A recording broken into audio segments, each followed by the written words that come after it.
Bengals fans are amazing. They're resilient, they're tough, but they're fun. And I'm really excited to hopefully meet a lot more of you. Isaac has the big game. Then we became a real balanced offense for the playoff run, which I thought was really important. He put on the greatest route running exhibition I have ever seen in my life. He was football 24/7, and that was the greatest part of Chad. At times, the early part, I would tell him when we were throwing deep passes, I said, don't wait too long, because I'm going to get away. If you ain't going to have the arm to get there. So, I want to run to the ball, Well, Duke, looks like Duke's in the waiting room. I don't want to keep Duke waiting. He gave us a very limited amount of time. I know he's a busy man. Duke, what's going on, big dog? How you doing, buddy? Jim, how are you, man? Thanks for having me on. Yeah, Hey. I'm real busy. I'm sitting on my porch. Yeah, well, hey. Have a little drink going on there. Joe Burrow has played in big games his entire life, and I would think he will be a steady hand at the bow of the ship. And I think I wouldn't be surprised if they take him all the way to the Super Bowl. I really wouldn't.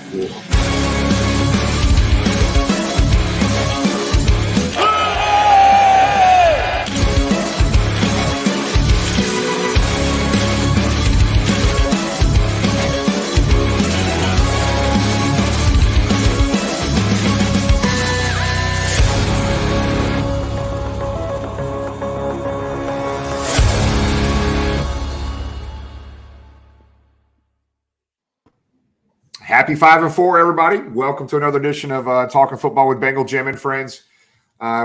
Great lineup tonight. DJ Reader literally just texted me and said he'll be here in about 5 to 10 minutes. So he's coming on here in a little bit. We'll get started off. We'll get kicked off here with DJ. We got Making a Difference with Tony the Tiger here coming up around 8:20-ish. And on the mark about 8:35. And then we got a lot of stuff to talk about here with the game Sunday. By the way, I just want to tell everybody, I looked over in the middle of the second quarter at James. He sits 156, couple rows right behind me. And I looked over and I see James, and this is pretty much what I saw. If I can find it. James, did you take it out of here? You took it out, damn it. Nope, it's there. I saw it. Put it on there. This was James. I can't find it, James. Put it on there. This was James, kick back, relaxed at the game. Let's see. Video clip. Oh, there it is. All right. What was the last time we felt like that at a damn game, guys? It was like game was over in the middle of the second quarter. It felt great, James. No, that was good. Great. Coming off the short week, a lot of people thought about that. The Monday night physical inter division game, and to come out and play like that on what was another gorgeous day for football in Cincinnati, and the real Queen City came out on top. Charlotte, as many known as the Queen City as well, and it was a good day at the office. How about you, Tom? Textbook. Exactly what the team and the city needed. A little bit of a breather, not a lot of stress, and a running game that had been asleep came out strong. Joe Mixon with a historic performance and a defensive game plan, considering all the guys that were hurt and all the guys that were out, that didn't just shut down. Granted, an inferior opponent, but suffocated them. 6 yards passing at halftime. It was perfect 2 quarters and really a strong 4 quarters.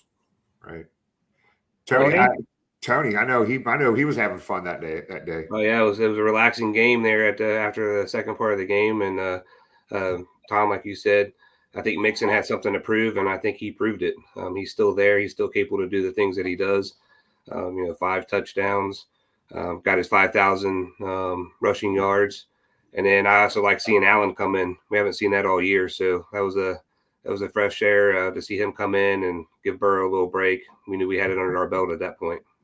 Yeah. Speaking of Burrow, Tony, you've got a new addition back there. You want to tell us about that? I do. Yeah, we went to a little charity thing, and Carrie won that life-size cutout of Mr. Burrow. So he's living in the tiger lair right now and enjoying life. Oh, question for you guys, as important as it was Sunday, did we see something we're going to see now the rest of the season from the running game? Was it just because it was the Panthers, or did 4/5 of our offensive line just absolutely come on fire together? Or do you think we didn't it's just a spark? we didn't talk about this internally, but the Panthers defensive line coach got fired on Monday, ex-Syracuse head coach Paul Pasqualoni, and they fired another defensive guy too off of the running performance and the record day that Joe Mixon had. I tell you what, I think deep down inside, we knew it was in there. Obviously, we hadn't seen that type of performance in a while. But as Joe Burrow alluded to in kind of that mic'd up section that was shared on social media, it's going to be tough to stop us if that running game's 60% of what we saw on Sunday. Yeah, Tom, that's a great question, brother. We're going to find out here against the city near West Virginia here in 2 weeks, that's for sure. So we're going to get to some more detailed game discussion here in a little bit. Tom, I got something for you on this Dayton Bengal history. I remember it like it was yesterday because that end of that 1997 season was amazing. November 9th, 1997, the Bengals beat the Colts 28-13. What was the significance of that game? The Bengals had been struggling. The offense had been struggling, and there had been murmurs about a change at quarterback. And you could say football nature took care of it. Jeff Blake got hurt against the Colts. Boomer Esiason came in, rallied the troops, I believe 3 touchdowns, and, off to the races. And that the end of the 97 season, that last 6-7 weeks, 2 things. The Bengals were truly playing as good a football as any team in the NFL. Had they made the playoffs that year, they would have been trouble for some very good teams. And the other thing was, and it was a shame because that was the end of Boomer's career, but that might have been the best 6-7 weeks of Boomer's career that any of us had saw. He could do next to nothing wrong. He played incredible. Even the games they lost, he played incredible. He was a lot of fun to watch. It was especially during that bad decade. That was definitely 6-7 games together that were very, very special. Yep. Hey, so DJ's in the waiting room right now. So he's gone out of his way to be here with us, guys. He's literally at a rookie dinner down at the Precinct. So if anybody's ever been down to the Precinct, Jeff Ruby's spot down there, great spot. The lighting down there's a little dim. So we're going to pull DJ on here and see how this works here with DJ. DJ, what's going on, big dog? How you doing? How you doing, man? What's going on? Good, man. Hey, so what'd you get for dinner tonight, man? Oh, we haven't ordered yet. They just got us. They were a little late today, so okay, all right. We'll see how that goes the rest of the night for them. But they're doing good. They're doing good so far. The bus was a good time, so we're just now getting orders. So we're about to see what I'm getting. I don't know. All right, we'll be quick, man. We know you got to get with the guys here before everybody gets out of town for the bye week. But no problem, no. DJ, I want you to make the announcement right now. Who Dey Nation, live on Facebook, Twitter, and YouTube. Are you going to be back for that city near West Virginia game? Oh yeah, for sure. I'll be back out there playing. As long as things keep going the way they're going, I feel good. So I'll be back out there. That's the plan. Hell yeah, we can't wait to see you back out there. So we got some videos we want to get to, DJ. You may be able to see some. I think I told you I was going to have some videos, man. But yeah, you said you had something for me. You said you had a couple things. All right, we're going to start off with just this is a football show, but we got to at least talk a little bit of baseball. But all right, let's show this little video right. I think it's a high school recruiting video for baseball, and everybody's got to see this, man.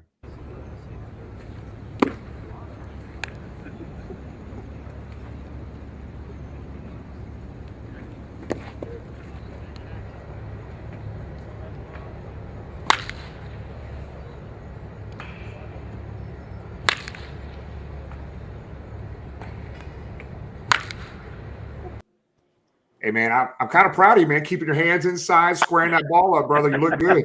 Hey, man, that's what I used to do, man. That was my thing, man. I played a lot when I was younger. My mom taught me a lot about the game. Her and my dad worked with me hard, so, I had to do my thing. Hey, so talk about it. You actually played a little bit of ball with Clemson as well, right? Yeah. I played my first year. It was always like, my dream as a kid to do that. That was something I always wanted to do. I felt like, as a kid, you have those dreams. To be able to go out there and do that at the highest level, it just meant a lot to me.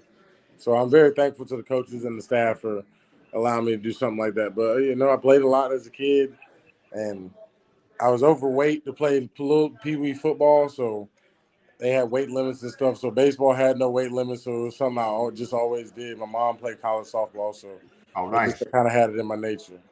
Nice. All right, so another video. This is the last video. Then we'll get to a few questions here. And everybody that's watching right now, we've got a lot of folks in the chat area here. Anything you want to ask DJ, pop some questions here. We'll try to get to one or two before DJ gets off here. All right. So here's another video right here. Hey, I'm just going to tell everybody right now. We've been watching DJ. I remember watching him when he was with the Texans. And the career he's had here with the Bengals have been a huge upgrade. People can say whatever they want. One of the best nose tackles in the NFL. He is the best nose tackle, but he's been doing people dirty since high school. Watch this video right here.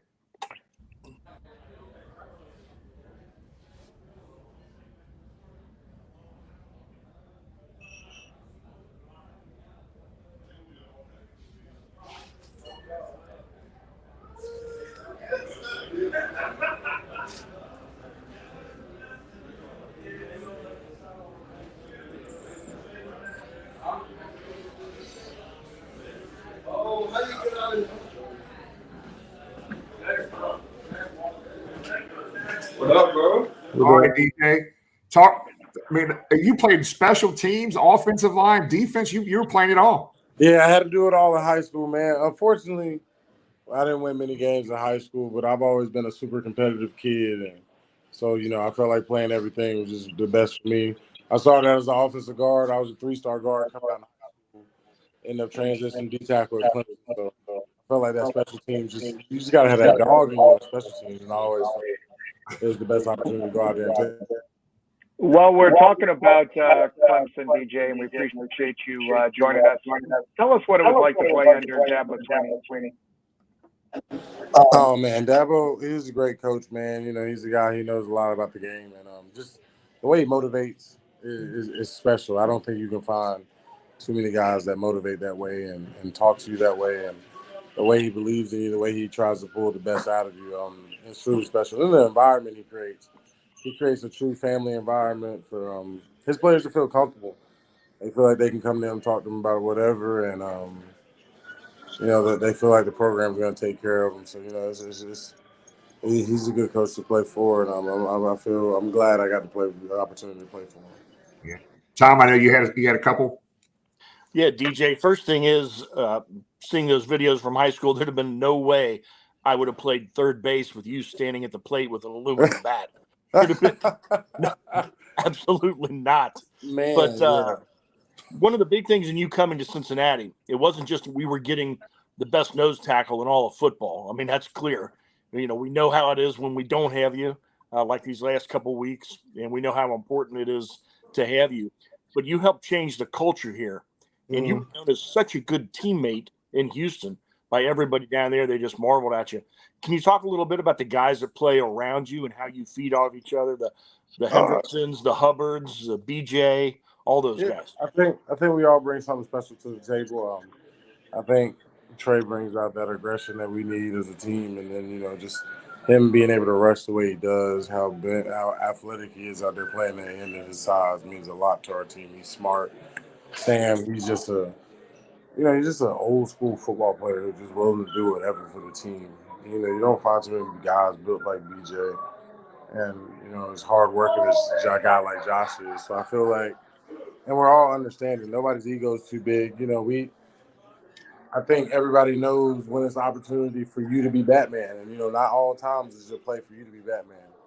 Everybody's got to be Robin sometimes, and we understand that on our defensive line that's the way it works. And I think we're all super excited for each other when somebody makes a play. We go eat every week, and just a close-knit group. There's a lot of guys who come out, they support each other, and we're going to make sure that we do the right things, and as a D-line, that we go about it the right way to go out there and win games. Tony? Yeah, DJ, it's nice to see you again. So we talked last night. How you doing? Doing good, man. How you doing? Good.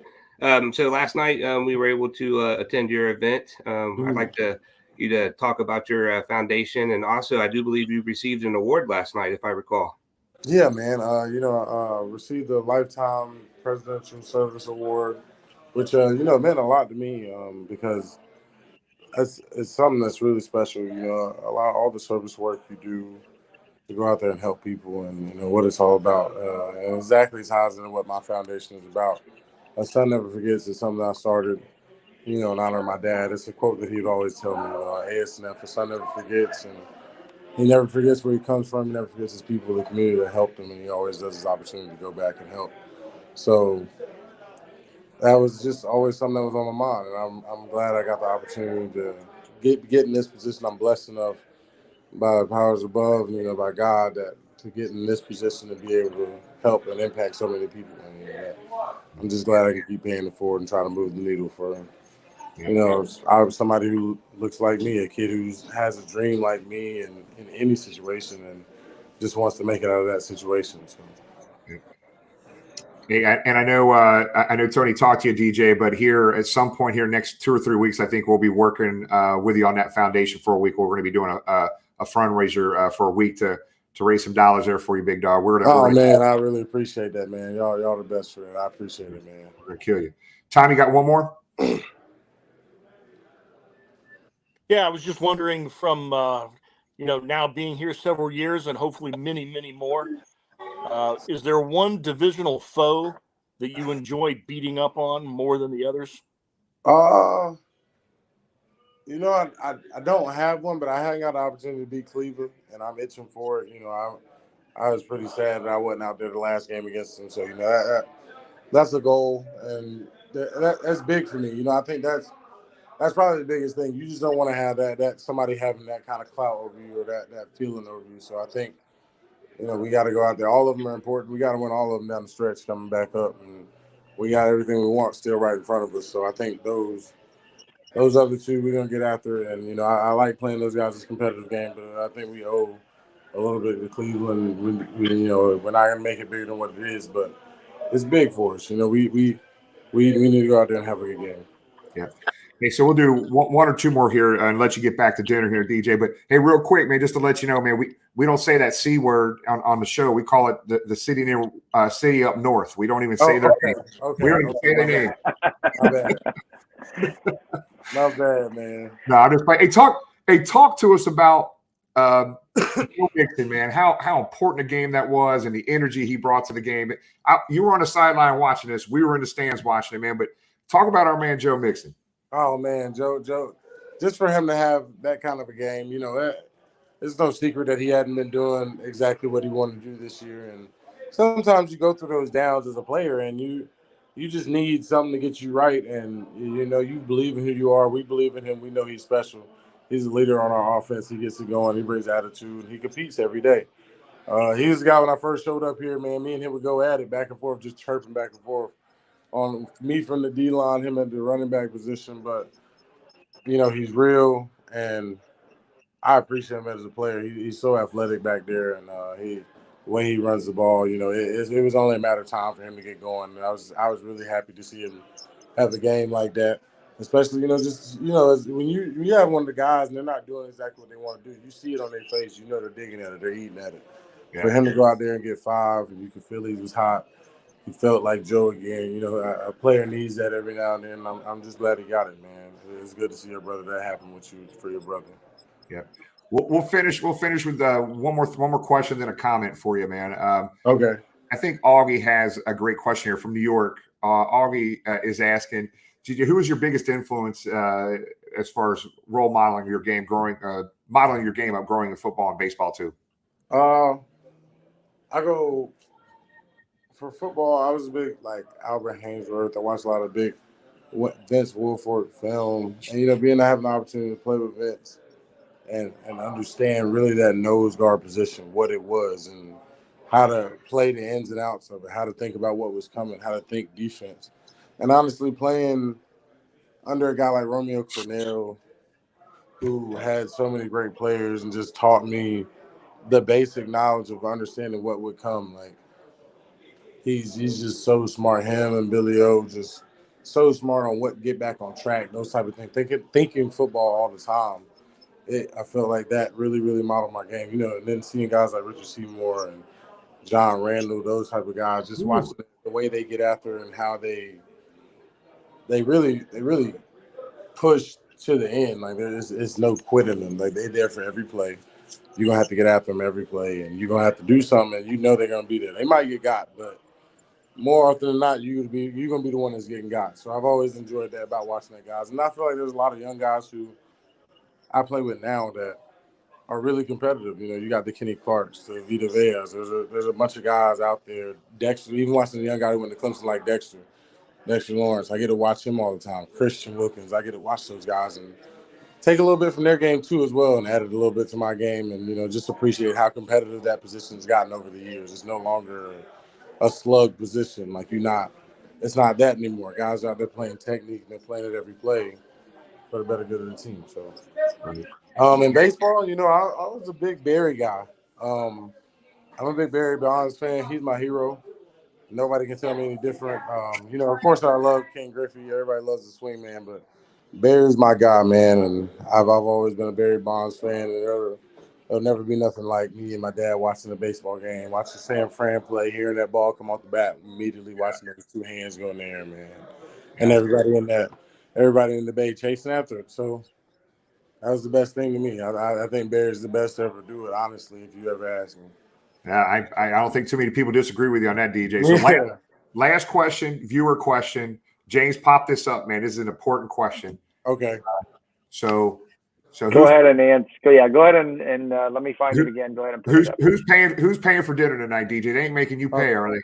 Oh no, that's the rookies. It's on them. It's on them. It's on them, man. This is gonna break them in right. We're gonna have a good time tonight, man.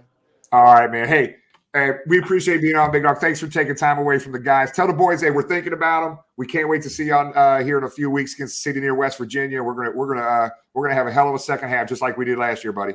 All right, man. I appreciate it. Thank y'all. Who day, DJ? Thanks, DJ. Appreciate it. Who day? Thanks, DJ. Who day? Dude, back to he dinner. was at the precinct ordering steak, talking to us, man. How cool is that, man? He's a cool dude, man. I got to speak with him last night, and he's just so down to earth and humble, and he's a really good guy. I'm glad we have him on our team. Yeah, good stuff. Good stuff. Tom, I mean, those guys are tight, man. I mean, I remember we talked about this been many episodes ago, but the 81 team, the 88 team, all these teams, they had something in common. They were all great teams. But man, the off the field stuff that these guys do is they're really tight. No matter what the record ends up being this year, this is a locker room of good guys, and they have each other's backs. They get along. I've not heard of continuing over several seasons, the success not going to their head. They're working just as hard. So this is a locker room of good guys, and DJ is such an important part of that. It was one of the big reasons the Bengals went out and got him and paid him the money they have. Yeah. Hey, Tom, Augie drove all the way from New York, actually flew in, took a nice picture of downtown Cincinnati. He comes to the tailgate like the thousands of others, says hi to Jimmy, says hi to Tony, says hi to the Bengalorian, drinks beers with us, eats Gold Star chili with us, and then he says, "Where's Tom? Why doesn't Tom hang out with you guys? You want to go ahead and just answer this on air for him?" He was just so sad down in the dumps. And I love Augie. Went all the way to Cincinnati. I love Augie. You stood him up like Augie, a couple of things. One, my job sometimes demands that I do a little work Sunday morning, so I'm not able to get down to the tailgates early, and many times not at all. I know a couple of weeks back, it was my son who had just gotten back in from town, and I had to wait for him, and I got down a little later than that, but I'm there, and you know what? As Bengal fans, we're a great group, just like the Bengals locker room. There's no radiation. There's nothing poisonous about the north end zone, especially with the overhang and the noise we generate. So, just don't hang out at the south end zone. We're great people, the greatest people in the world. But come up north, hang out by the pro shop. We're there. We're generating noise, having just as much fun. It's not an east side, west side mentality. So, but I will. So basically, you got a lot of excuses, much like why Chris Evans isn't playing. I got a life. I digress. Let's get going. That's funny. That's fine. Hey, by the way, south end zone greater than north end zone, Tom. We're gonna have a competition next home game, brother. Nice product placement. Let's go ahead and get into our Making a Difference with Tony the Tiger. Tony, go ahead and kick off this next segment, buddy. Hey, so Javante Woods Foundation, right? That was our initiative this weekend. So we almost got just about $3,000 earned for that organization. Icky Woods joined us, and he is much deserving of those funds, and it's going to go to a good cause. If you guys don't know about Javante Woods, it's around his son and the fight the asthma that he ultimately passed away with. So again, thank you to you guys for coming out to the tailgate and supporting that, and almost $3,000 earned on that. So we're at a grand total of $68,631 for the year. So it's freaking awesome. Tony, what did you say? Slow down. Say that one more time. Well, how much? $68,631. Bengal Nation has earned. Hey, Tony, a question about that $68,000. What percentage of the money raised goes directly to charity?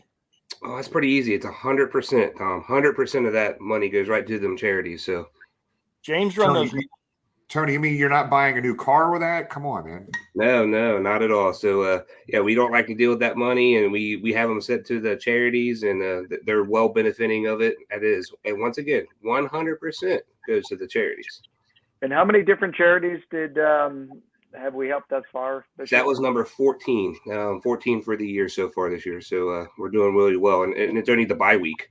So that 75,000 that we keep on showing up there that you guys said was for the year, and I think it was me, Tony the Tiger, said that we were going to do 100 this year. So I think that's going to be our new goal. Tony said 150 is really what he said. What we're seeing.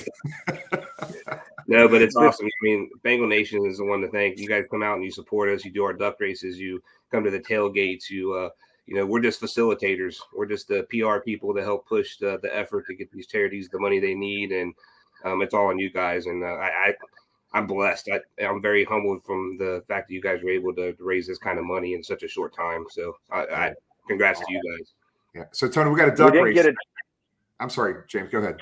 Yeah, no, we didn't get a chance to show these earlier, but these were some of the pictures from DJ's event last night. We did show this one where he got the award. And you want to touch on the event, the bowling event last night, Tony, for DJ Reader's Foundation? Forgets event hosted by DJ. It was at the main event up in Westchester. It was a bowling, basically just a bunch of people getting together and having a lot of fun. A lot of good players were there. You know, we saw Trey, we saw Sam. Who else was there? Hill. DJ Hill. Yeah, DJ, of course. A lot of other players there. Great support from his team members. It was a lot of fun. We were there we played about 5 games, and I felt it this morning. I don't bowl, and I felt very old this morning when I woke up. So, but yeah, it was a really good time, good event, and I hope he earned a lot of money still. It was really good. It's cool. So we got a duck race tonight, Tony. So talk about what we've been doing here for the past week with one of our tailgate fam here. Yeah, so we got the NF Network. If you guys know him as Bengal Warrior or Corey, he's going to join us and talk a little bit about that foundation. We were able to sell some ducks for him, and we'll turn it over to Corey so he can talk a little bit about it. Hey, how's it going, guys? Hey, Corey, what's up? Corey, thanks for coming on. Hey, man. Hey, thanks for having me. Yeah, talk to us, man. I think we're up to a little over maybe $700 plus dollars raised tonight with the charity duck race. So this was one that you brought to the table for us, man. So talk about it a little bit. So neurofibromatosis is a genetic disorder of the nervous system. So it causes tumors on the nerves. So NF can do a couple different things. So it can cause complications such as brain and spine tumors, blindness, disfigurement, mental health challenges, learning disabilities, or even death. So it's classified as a rare disease, but it affects over 130,000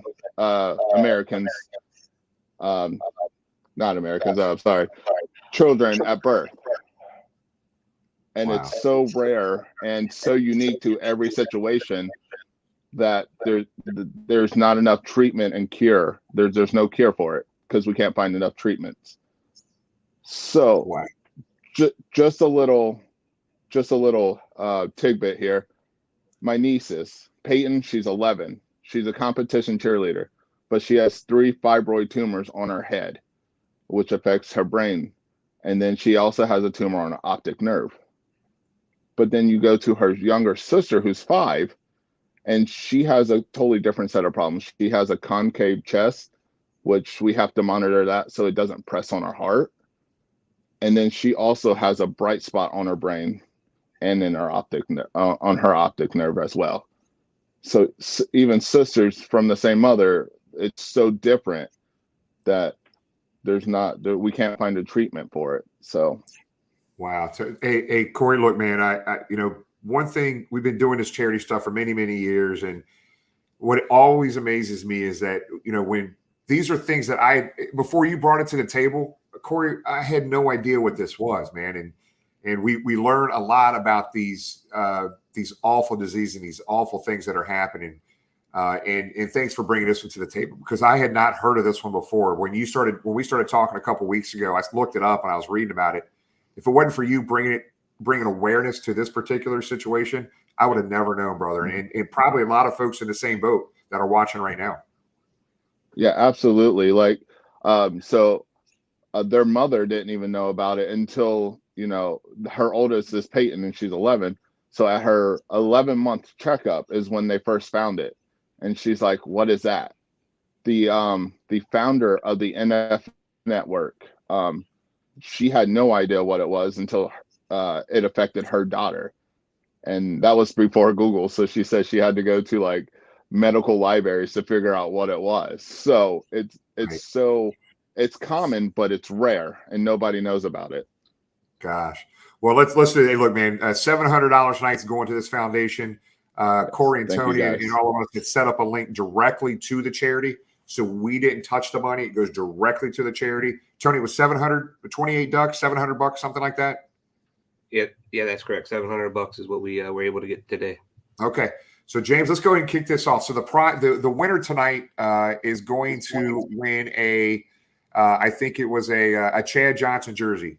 So whoever wins this duck race this evening is getting that autographed Ocho Cinco Chad Johnson signed jersey. So James and Tom, you guys got this, brother. Let's roll. All right, Tom. Here we go, buddy.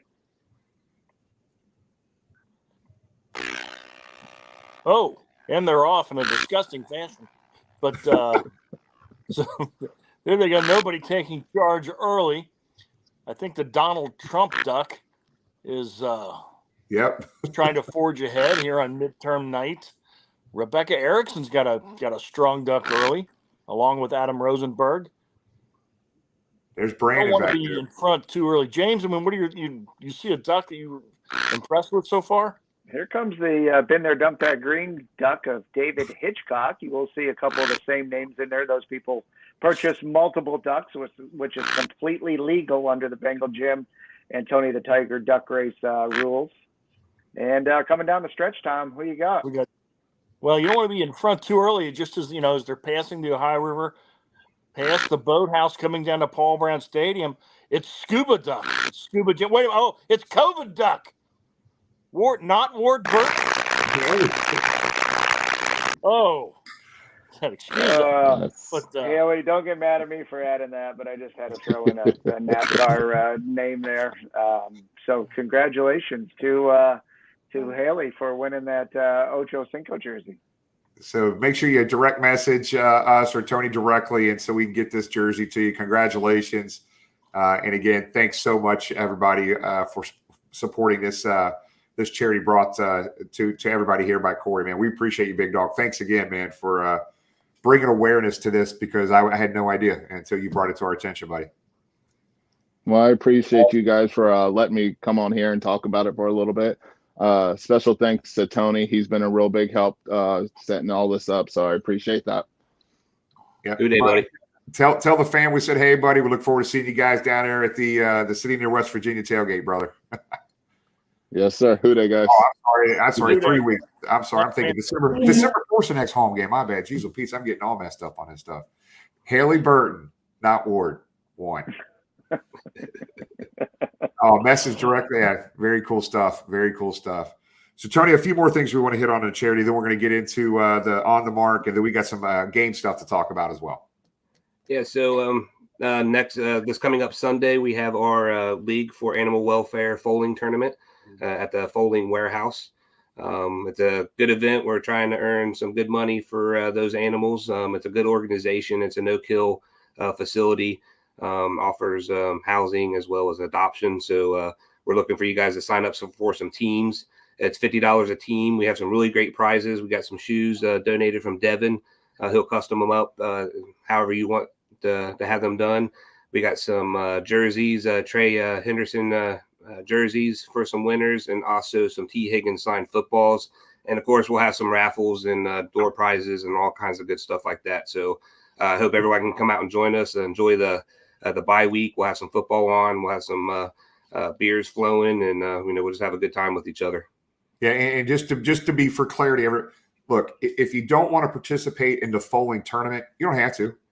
We're going to have the football games on. We're going to watch the city near West Virginia and the city up north get beat that day. We're going to enjoy a bunch of company with another bunch of other Bengal fans watching the games that day. So come on down, join us. We're working on some food. We're going to have some food down there. We've got beers, and all kinds of stuff going on that day. So even if you don't want to participate in the foaling tournament, come on down. We're doing raffles. We're doing all kinds of fun stuff and watching some football that day. So it's going to be a fun day. Does not cost you to get in if you're not going to do the foaling tournament itself. If you just want to come down and join us to watch the football games and have a beer and watch some games with us, you're more than welcome to join us. Jimmy, Yeah, two more quick things. times. Sorry, say that again, James? No, you said beer 3 times. I just, Oh, my bad. Yeah, I don't know. I got beer in the mind. I don't know. Two more quick things. One is I just want to give a shout out to our ticket giveaway for the kids. We had Avery and Malik this past week that came and saw their first game. This is four kids that had the opportunity over the last couple of weeks to go see their first game with for the Bengals. So those are the tickets donated by you guys, Bengal Nation. Again, we're just helping facilitate to get those kids to their game. So they had a great time. Got some chains and jerseys and shirts given to them. So keep that up. If you want to donate tickets, just contact me and we'll make sure they go to a good use. Yeah. And the other thing we wanted to hit on too is we have a picture, James, I think, of the winners for the Icky Woods Foundation. We had the helmet, a jersey, and a signed photo. So very cool picture right there. Yeah, that was the last lady that won the Icky 8x10 and the Icky shuffle instructions came all the way from Arizona. So that was cool. I believe that was their first Bengals game, and joined the raffle and won those prizes. So 3 different winners there, and thank you to Tony and Irene and everybody else that was out there hustling all day on that gorgeous Sunday to earn more money and get to our $75,000 goal. And as Tony alluded to, blow it out of the water. Yeah, it's really cool because you see the picture. There's several kids in that picture. There's a ton of kids at the tailgate. So if I get asked this question all the time, is it family friendly? Yes. Just very diverse group of folks. Everybody's very friendly. Kids, I promise you bring the kids down there, we'll have a good time. We got stuff for the kids typically when they're down there, some coloring books and all kinds of things. So bring them on down. Just stay away from Craig. We can't guarantee he's G-rated. Yeah, he gets crangry sometimes. He's PG-13 plus. All right. Let's see. I want to make sure. I think we have one more picture, Tony, and this ties into 2 things. One, your T-shirts, which they can get from Cincy Shirts, and then ties into our charity, which we're getting a little bit ahead of ourselves. But Maddie's house will be tied into December, correct? Yeah, that's correct. Yeah, that's Miss Riley from the foundation. She's sporting that Tony the Tiger shirt, and part of the proceeds go to Maddie's house, and they are going to be our charity of choice come our next home game. So that should be exciting and a fun time. Yeah. Also, just to let everybody know, in the chat area, I just posted a link for everybody for the foaling tournament. If you want to register and get a team in there, $50, that link's in there for you now. It's filling up pretty quick, so make sure you grab a team to get in there for that. So awesome stuff. I think we're good. We need to move on to on the mark, right? I think anything else we're missing there, James? I think we covered everything, Tony. There's no with the bye week. I think we determined there's no Gold Star pep rally this week, so stay tuned for the specifics on that as Tom enjoys his sweet tea. Do we want to talk about one thing Nashville? with that? Yes, one thing with that though, James, at Gold Star, and you and I have talked about it. The milkshakes are back. They're back. Okay. Well, this warm weather is perfect timing. Okay. Cup shortages are over and milkshakes are back. Speaking of Gold Star, Luke and Joe were slinging some burgers for the first time ever at the tailgate. Yeah, man. I guess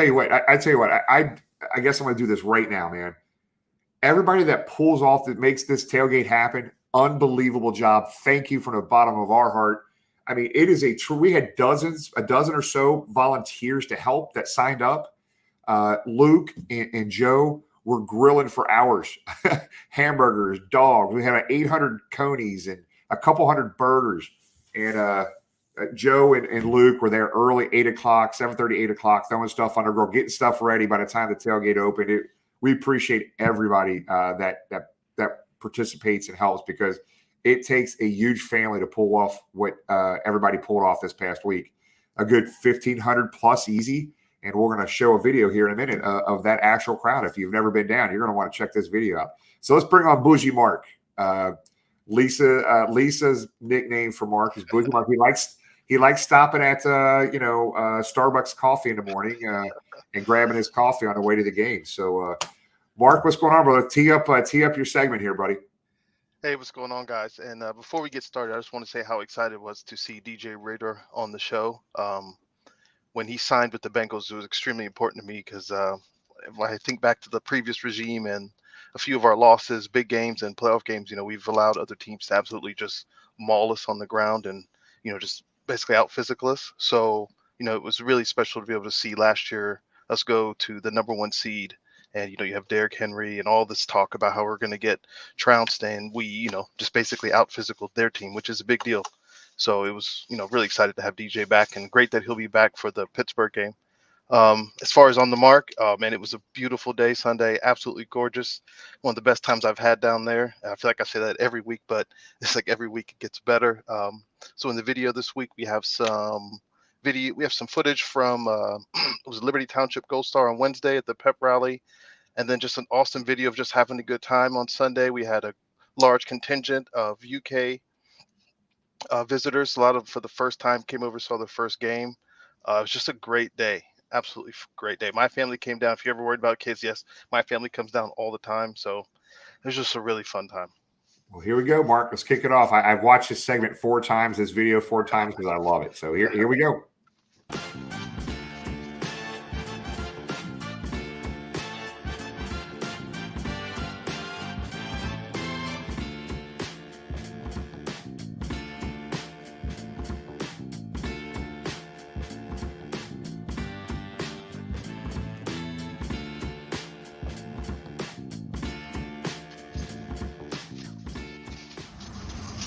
Back at it once again. A few hours. Complete pandemonium. Woo-day.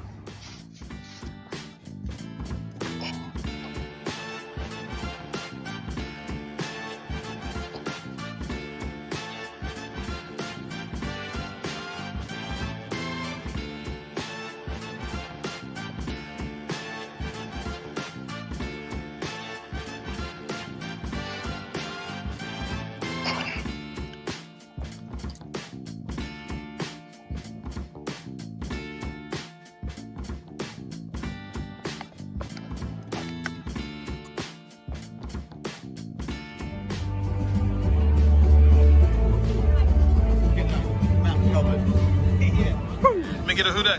Hooday!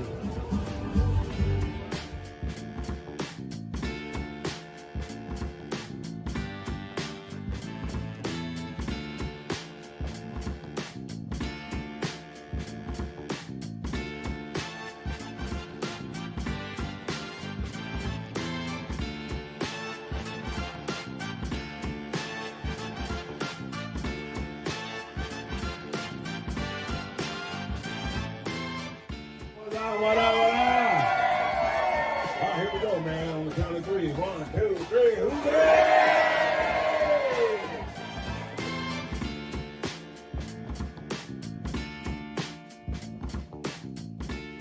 All right. Hey, we need to turn up our team right now, y'all. Come on now. Let's get it. Hold on! Let's drink! Ah.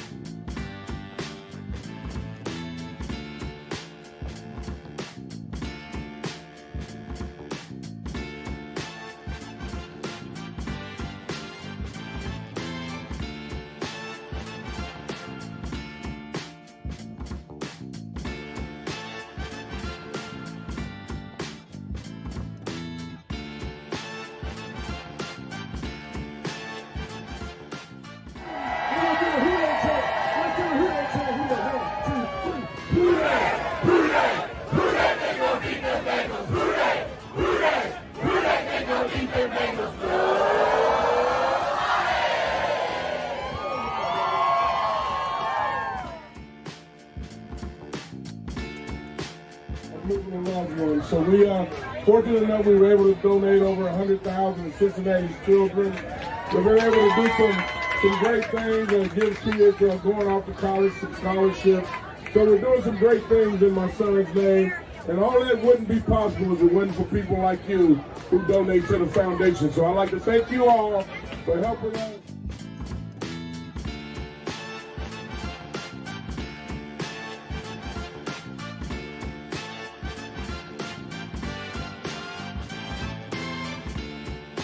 To host us today. What a dude this guy and his team are. I mean, look at this. This is ridiculous. We don't have anything like this in the UK. Oh dear, the chants have already started. Okay, after me. Everybody say Hootie! Hootie! From the UK! From the UK!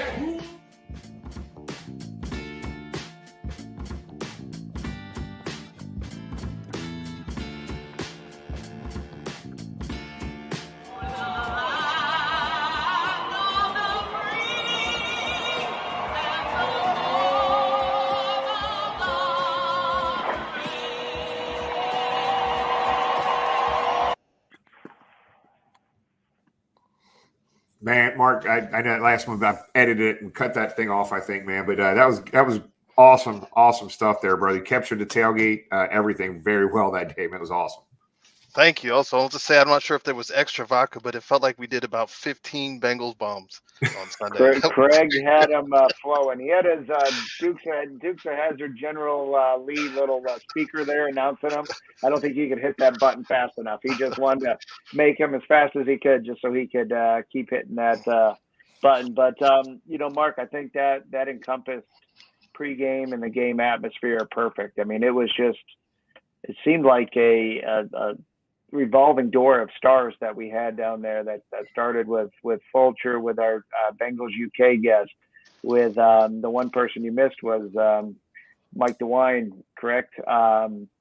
Ickey Woods, Harrison. And it seems like every time you turned around, there was somebody else new. And as Jimmy alluded to earlier, people of all ages. But the bottom line was it was fun. I know I had a fraternity brother from Charlotte that was up for the game and just couldn't get over how pleasant everybody was, just the atmosphere there, how close we actually tailgate to the stadium, and he was pretty darn impressed. So I think what you captured there on the video, kind of in 3 or 4 minutes there, encapsulated what it's like to hang out with us pregame. And if you've never done it, come on down and have some fun with us. I know we had some issues with the beer flowing on Sunday. I'm going to blame that on the UK folks. I think they try to pipe in some of their English beer, so we're going to blame that on them. No, but it wasn't their fault. But we'll have that fixed. But as Jimmy said earlier, Luke and Jungle Joe had the food on point, and we appreciate all they do. And despite the fact that Tom very seldomly comes and hangs out with us, the rest of you can come and hang out. Right, Tony? Yeah. I'm tired of answering questions. Where's Tom? Every tailgate. Where's Tom? See that Joe Burrow stand up Nobody that asked Tony for has? me. See that Joe Burrow stand up back there that Tony has? We're just going to get one made of you and just put it in the corner and say, sorry, this is the best we can do. You should. I don't think I've ever tailgated with Tom yet. I don't think he's been down there. It's rare. Yeah, that's the first time you heard who that is, Mark. I think Jamie's not even here to defend himself, and I think Jamie's tailgated more with us than Oh. That's not true. But I will permit a cutout if I can get a cutout of Jamie standing next to me. Oh, Lord. Hey, I do want to say that there was a sighting, but we were mistaken. It was a jar of peanuts. We did try to be Tom, but it wasn't. Sorry. It must have been empty, so the face stood out more. Hey, you got connections. At least they made shirts that look like it. Hey, so also let's let you know there was a couple Bengals front office folks that snuck down and said hi to us and kind of ran out of there too. So you never know who you're going to run to, and that's no joke. We're going to make a running list of all the folks that have been down at the tailgate and put that list together. It's pretty damn amazing. So, guys, let's Mark. Thank you, brother. We appreciate. Love seeing the fam down at the tailgate, big dog. And hey, first of all, I picked Mark up about 7:00. I picked Mark up about 7:00 in the morning in the bus with my wife and a couple of the kids. And Mark's down there helping me set up, man. And I'm telling you, it is a lot of work setting up that tailgate. And Mark, brother, I'm just publicly, I know I thank you all the time, man, but thank you so much for being out there because James and Tony are still in bed at that point. Oh my gosh. I'm up watching soccer usually, so that's my excuse. Yeah. All right, hey, brother, we appreciate it, Mark. We'll see you again, buddy. Take care. Night, Mark. All right, man. Let's get into a few quick things. James, let's talk about the tailgate a little bit. Nashville. Let's bring that up, guys. Look, man, we got it. We got the spot, man. And James found us a great location, actually closer to the stadium than it was last year for the playoff game. Us and the Bengal trailer are combining forces yet again. And guys, we talked to Craig today. He's bringing a couple half barrels of Ken Anderson Day Drink and Lager down. We got some other surprises for you guys down there. I can tell you right now, David Fulcher is going to be at the tailgate down in Nashville. He's already texted me today. He's going to be in attendance. We got all kinds of other things going on there. So, James, you want to hit on that a little bit? I know you're the one who secured that parking lot. Yeah, no, I think, personally, Nashville is probably one of my top 2 to 3 cities to visit and party in the States. And anytime we get a chance to go down there, it's a lot of fun. I know this one's a little bit trickier with it being a Sunday after Thanksgiving, but if you haven't made plans, do so. It's a fairly easy day drive from Cincinnati or, quite frankly, anywhere in the Midwest. But for those that were down there for the playoff game, man, it was just an epic crowd that we had there in the lot, as Jimmy said, along with our friends at the Bengal trailer. And quite frankly, I think we overwhelmed them with the amount of fans that we had in Nashville last year. So we had an audible, go to a plan B, and have a old neighbor that was friends that was just down there earlier this year, president of a different NFL team's fan club. And he said, hey, saw some pictures of what they did. And they were very, very gracious and hooked us up with the contact. As Jimmy said, this is a little bit closer. It's funny. I think somebody responded on social media today. It's hey, when I pull it up on Google Maps, it's a TA truck stop. And yes, it is a TA truck stop. So it's a big, large paved area that we have a section reserved. There is parking around, not in our exact area, because honestly, we want to have as much room for you, the fans, to mingle and hang out. So you might have to find alternate parking elsewhere if you're staying downtown. It's just a short walk across the bridge there. But the address is here on this link. Come hang out, have fun, and heck, if you can come into Nashville a day or two early, definitely highly recommend doing that. Hang out with us on Broadway and listen to country music, my favorite, right, Jimmy? Man, I'm not listening to no country music. It's not just country music in Nashville. Just to promise you, there's some good stuff down there. Let's see. What else? You had me distracting me there, James. That was funny. Hey, man. talk about our the black owned stuff? Yeah. So this jacket here, this is that the black owned reversible. It's white. It's the same thing inside and out here. So you wear the white the white bomber. It's a bomber jacket, white and black reversible. I put that link in the chat area for everybody here as well. It is only pre-order, and the reason I just wanted to talk about this a little bit, guys, is once they could potentially sell out into pre-order. So it's not guaranteed it's actually going to be on the shelves there. So the link's in there. Order it. It is great. A locally owned company, Means Cameron, who we've had on the show before, is awesome. So good stuff. Good stuff there, guys. Hold on one second. You know, despite the fact Tom doesn't come to tailgates, somebody has a question for him. Mr. Tom. What year was it the Bengals wore the white jerseys the whole year, and why? That is an excellent question. I can't think of a year that for every game that they wore the white jerseys all the time. I know during the Paul Brown years and the Forrest Gregg years, they were very careful early in the season because of the heat. They would wear the whites, especially at Riverfront in the heats in September and maybe early October. And Paul Brown kind of started the tradition of the Cleveland Browns at home wearing white jerseys so much, which the Browns did prominently till they reincarnated to the new Browns. So I really can't think of a year that they, for every game, wore the white jerseys. We're gonna have to look at that, Tom.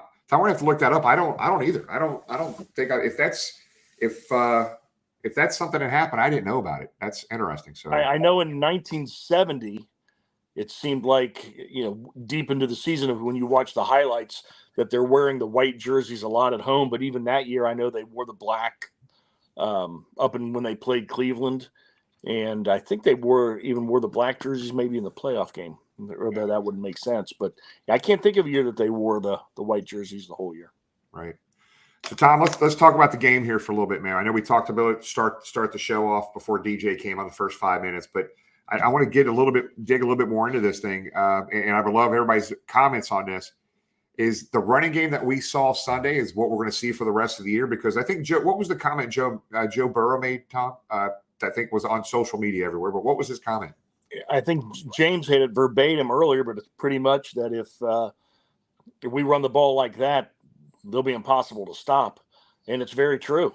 They reined in the passing game without Jamar Chase on Sunday, because Joe Mixon was being, so successful. And the success rate, it's been odd. The success rate statistically from a lot of these services of the offensive line has been very high over the last month, but it wasn't translating to big gains, and not even short yardage gains when we needed them. But, and one guy that took a lot of heat early, and he has been banged up, but Lyle Collins was just absolutely spectacular Sunday. He was laying people out. And my son played line when he was younger, and he was laughing on certain plays. And I said, "What?" And he's like, "Collins was taking care of the end in front of him, getting to the second level and annihilating linebackers." And I started to key in on him, and he really did. Cordell Volson, again, the highest graded rookie offensive lineman in football this year. And boy, he's going to need every bit of it with the weeks coming up. Pittsburgh, Tennessee, and Kansas City all have all-pro caliber defensive tackles that he'll be going up against. So, it's a mixture. I still think we're a throw-first offense, but if teams have to start creeping those linebackers up and having the safety take another step up when we get Jamar Chase, it could be a very, very fun December and a very big nightmare for opposing defenses. Yeah. So two quick things I know I want to hit on real quick is the punting situation and in our primetime games being flexed. So, it's no secret, guys. Hubert struggled this year, man. He's been inconsistent and he has struggled, man. So there's you saw today kind of jokingly, I think Money Mac was punting at practice today. So what the hell's going on there, you think, guys? James? I think in one of our group texts, I said, thank you, Kevin. You have the team record.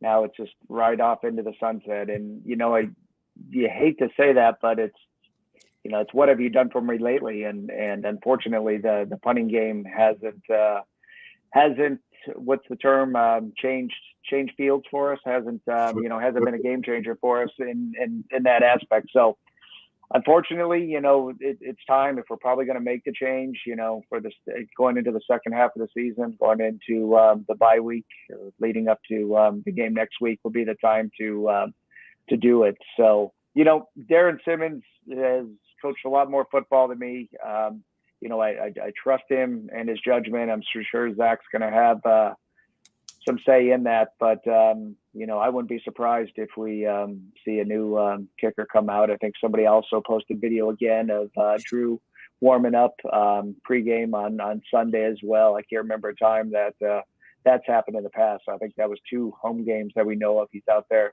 booming punts. So I wouldn't be surprised. We might see some other changes too as we come off the bye. The one thing I will, going back to the game on Sunday, we talk about the passing game, and we know Jamar Chase was gone. We know how good the running game was, but how about Irwin and Taylor that stepped up and catch every ball that's thrown at them? I don't know why Irwin was on or Taylor, I get them mixed up. Why one of them was on the practice squad for most of the year, but even in preseason, and we saw it before, every time the ball's thrown to them, that they catch everything that's in their vicinity. So kudos to those guys. We need them to step up. Obviously, they're nowhere near the downfield threat that Jamar is, but I'd rather see those guys on the field than number 80. and let's. I'm sorry. Go ahead. No, that's. I was going to throw something to Tony here. So Tony, we find out today that there's been some changes in our primetime schedule here, right? Yeah, so we actually got flexed out of prime time, which that was the first time I've heard of that. But we're going to that city by West Virginia, and they're not playing too well. They're not very relevant. So I'm thinking that's the reason why we got shifted to the 4:25 slot. But it is what it is, and we'll still show up and play and do our thing. Just won't be in prime time. Yeah. All right, guys. I just want to mention something about my boy Taylor. So Jamie sits next to me during the game, and he hears this the whole game. Yeah, I call him the little engine that could, man, because he is all over the place. And like you said, James, he is catching everything that's thrown at him. So I love that little guy. He's a great player, and I really enjoy watching him play. Yep. Preview. This is the 2-minute warning. Oh, Fulcher, who was at the tailgate, did a toast for us, and we'll be at the Tennessee tailgate. Let's start off with Tom, brother. Let's get this 2-minute warning going, bud. One thing overlooked from last weekend, Lou Anarumo had to dial up a different style of defense.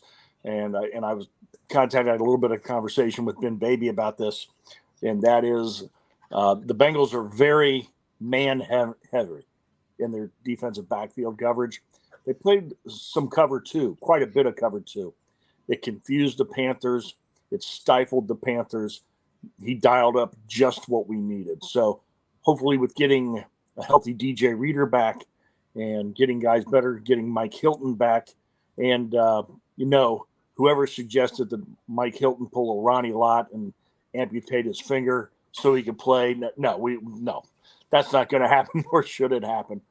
But hopefully he'll have the right thing dialed up so we can get after the city where the Ohio River starts and go from there. But it's a good week it's a perfect time bye week. They really need to heal up, really need to look at things and throw some fresh wrinkles into the second half of the season. So I'm fired up, and I know everybody else is. Tony? Tom, much needed rest, I think, this week, like Tom alluded to. So I'm looking forward to DJ getting back.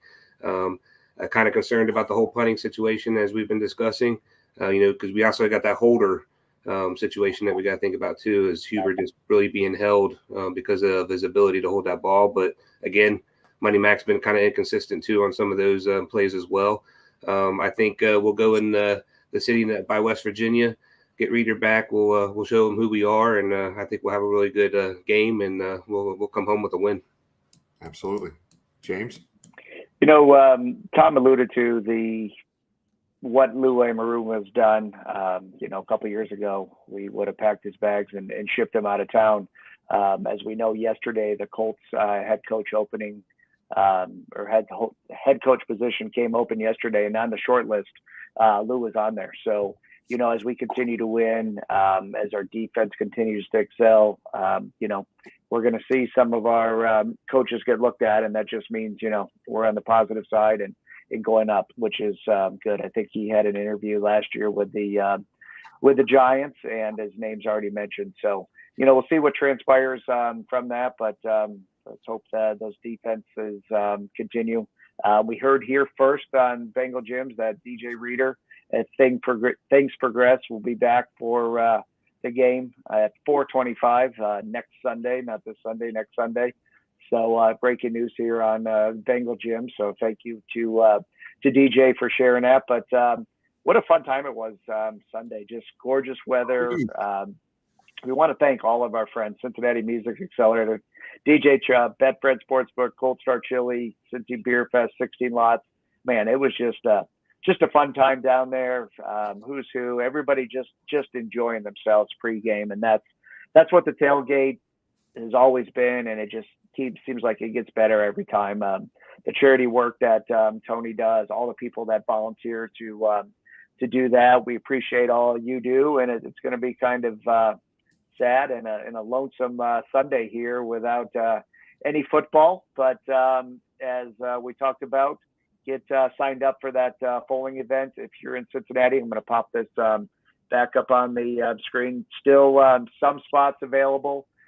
Just, I believe, is it a $50 donation, Tony, for that? Again, all goes to charity. So if you're in Cincinnati looking for something to do, or if you don't even want to play, come hang out with the guys. We welcome you to do that Sunday in Cincinnati. Jimmy?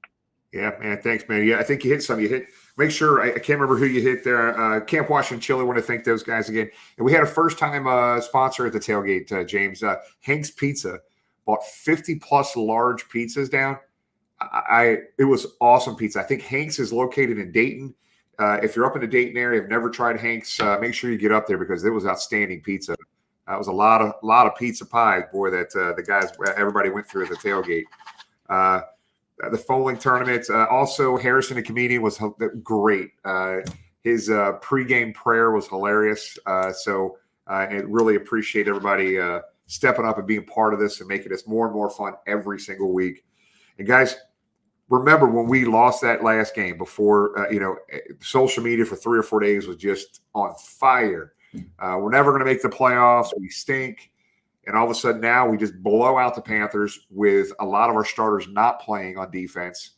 And we're 5-4, guys. We're in the exact same spot we were this time last year for the second half of the season when we went to that Super Bowl run.